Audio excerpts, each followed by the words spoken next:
Don't act in a childish way. India breaches Pakistan's air defense 2 days in a row. Exclusive. India on Thursday issued a strict warning to Pakistan to not act in a childish way after the neighbor, on the back foot after Operation Sindoor, tried to enter the Indian airspace multiple times. Top government sources told CNN News 18 that with its circus in the air, Pakistan is proving again that it supports terror fronts. The warning comes as India, for the second day in a row, penetrated Pakistani air defense. The air defense system of Pakistan has been found so wanting that India has been able to dispatch drones into Pakistan's biggest cities, including Lahore and Rawalpindi, sources said. The May 7 attack on terrorist bases was also enabled by a penetration of Pakistani air defense, raising serious questions about the ability of Pakistan to wage a war with India. Pakistan sent loitering munitions at night in an attempt to damage our radars and attack India.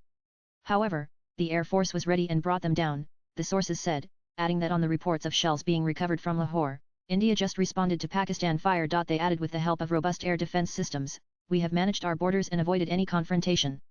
Jaish and Lashkar dens were attacked because they were in Pakistani shelter and had inflicted unlimited damage on the Kashmiri people, the sources said, stressing that India had shown considerable restraint and refrained from striking civilian areas or military installations under Operation Sindoor, unlike Pakistan's attack on civilians, especially minority Sikhs, in Punt. Also read Abdul Rauf Azhar, Jaish terrorist mastermind of IC-814 hijacking, killed in Operation Sindoor. The Indian Army, in a statement, confirmed the development. On the night of 0708 May 2025, Pakistan attempted to engage a number of military targets in northern and western India, including Awantapura, Srinagar, Jammu, Pathankot, Amritsar, Kapurthala, Jalandhar, Ludhiana, Adampur, Bathinda, Chandigarh, Nal, Phalodi, Atarlai, and Bajaj, using drones and missiles. These were neutralized by the integrated counter-UAS grid and air defense systems. The debris of these attacks is now being recovered from a number of locations that prove the Pakistani attacks. Today morning, Indian armed forces targeted air defense radars and systems at a number of locations in Pakistan. Indian response has been in the same domain with same intensity as Pakistan. It has been reliably learnt that an air defense system at Lahore has been neutralized. Pakistan has increased the intensity of its unprovoked firing across the line of control using mortars and heavy caliber artillery in areas in Kupwara, Baramulla, Uri, Punk, Mendar, and Rajouri sectors in Jammu and Kashmir. 16 innocent lives have been lost, including 3 women and 5 children, due to Pakistani firing. Here too, India was compelled to respond to bring mortar and artillery fire from Pakistan to a halt. Indian armed forces reiterate their commitment to non-escalation, provided it is respected by the Pakistani military. Nanan explaining how a loitering munition works, the sources said it is like a kamikaze drone that goes and blasts in enemy territory.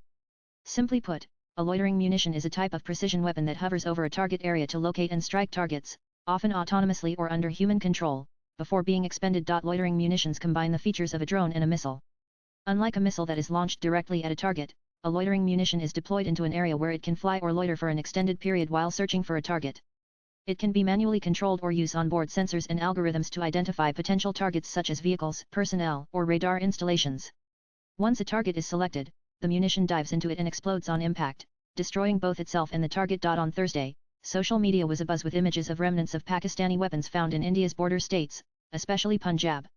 Indian authorities also recovered debris from a PL-15E missile in Hoshiarpur, the export version of the PL-15 missile used by China. Top government sources, meanwhile, haven't ruled out the possibility of a follow-up to Operation Sindoor, saying the first strike was just part of a long trail of possibly many more strikes, depending on the ground situation. Also read how India's 3 tactical diversions surprised Pakistan upacking the Operation Sindoor strategy. Swipe left for next video at the first press meeting after Operation Sindoor, Foreign Secretary Vikram Misri said, "We will be ready to retaliate to any misadventure from Pakistan."